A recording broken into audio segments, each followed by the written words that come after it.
Party నేతలకు Telangana BJP అధ్యక్షుడు రామచంద్రరావు లేఖ రాశారు. వార్నింగ్ తో కూడిన లేఖ రిలీజ్ చేశారు T BJP chief. Party line అతిక్రమిస్తే ఉపేక్షించేది లేదన్నారు. అందులో అయితే పార్టీ మీద ఇష్టం వచ్చినట్లు మాట్లాడితే చర్యలు తప్పవంటూ వార్నింగ్ ఇచ్చారు. ఏది పడితే అది మాట్లాడితే ఊరుకునేది లేదు అంటూ లేఖలో పేర్కొన్నారు ఆయన.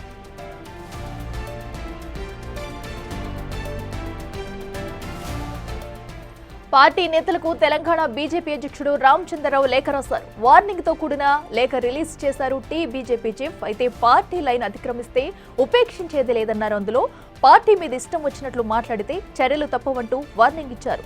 ఏది పడితే అది మాట్లాడితే ఊరుకునేది లేదు అంటూ లేఖలో పేర్కొన్నారు ఆయన. ఇదే అంశానికి సంబంధించి మరింత సమాచారం మా ప్రతినిధి వెంకట్ అందిస్తారు. వెంకట్, చెప్పండి. ప్రస్తుతం అయితే అటు రామచంద్రరావు రాసిన లేఖనైతే చూస్తున్నాము. పార్టీ నేతలకి ఒక స్వీట్ వార్నింగ్ లా కూడా ఆయన ఒక వార్నింగ్ ఇచ్చారు. సో ఎవరిని ఉద్దేశించి ఈ లేఖ రిలీజ్ చేశారనుకోవచ్చు? డీటెయిల్స్ ఏంటి? అసలు తరచూ బీజేపీలో జరుగుతున్నటువంటి పరిణామాలు ఏవైతే ఉన్నాయో నూతన మధ్య అసంతృప్తులు కావచ్చు, కొత్త నేతలు, పాత నేతలు, ఈ మధ్యకాలంలో ఈటల రాజేందర్ చేసినటువంటి కామెంట్ కావచ్చు, బీ ఫామ్ నేనే ఇస్తాను, దానికి కౌంటర్ గా జిల్లా అధ్యక్షుడు గంగిరి కృష్ణారెడ్డి దానికి మళ్ళీ సమాధానాలు ఇవ్వడం, ఇట్లాంటివి అనేక అంశాలు జరుగుతున్నాయి. ఉప ఎన్నిక ఉంది, దాంతోపాటు స్థానిక సంస్థల ఎన్నికలు ఉన్నాయి.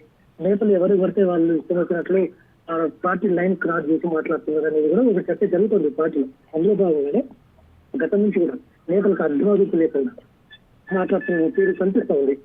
ఇటు కొండ విశ్వేశ్వరరెడ్డి ఫుట్బాల్ పంచాయతీ, అటు వికారాబాద్ రంగారెడ్డి జిల్లాలకు సంబంధించిన అధ్యక్షులకు పంచాయతీ, ఇక మహబూబ్ నగర్ అన్ని జిల్లాలో కూడా నేతల అసంతృప్తులు కావచ్చు, రకరకాల కామెంట్స్ కావచ్చు తరచూ వినిపిస్తున్నటువంటి పరిస్థితులు.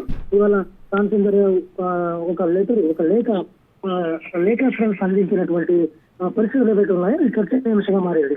ఎవరు కూడా ఖచ్చితంగా పార్టీ లైన్ అతిక్రమించే మాత్రం చర్యలు ఉంటాయి, ఉపేక్షించేది లేదు. ఖచ్చితంగా యాక్షన్ ఉంటుంది. ఇన్నాళ్ళు వేరు, ఇప్పుడు వేరు. ఆ చర్యలకు, ఆ యాక్షన్ కు ఏ నేతలు కూడా బలవద్దు అనేది కూడా చాలా స్ట్రాంగ్ గా కౌంటర్ ఇచ్చినటువంటి సిచ్యువేషన్ అయితే బీజేపీలో కనిపిస్తుంది. అయితే దీని మీద గతం నుంచి కూడా నేతల మధ్య భిన్నాభిప్రాయాలు, భిన్న స్వరాలు, అసంతృప్తులు, అసహనాలు, నేతలు నేరుగా టార్గెట్ చేయడం, రాష్ట్ర నాయకత్వం టార్గెట్ చేయడం గత రాజకీయం నుంచి కూడా చూస్తున్నాం. సో ఇట్లాంటి సిచ్యువేషన్ మళ్ళీ తలెత్తకుండా అనేక అంశాలు ఉన్నటువంటి నేపథ్యంలో రామచంద్రరావు ఒక లేఖను నేతలకైతే రాసినటువంటి సిచ్యువేషన్ ఉంది. ఎవరు కూడా ప్రమోతలు కూడా ఎవరు కూడా లైన్ దాటుతారు అనేది కూడా అందులో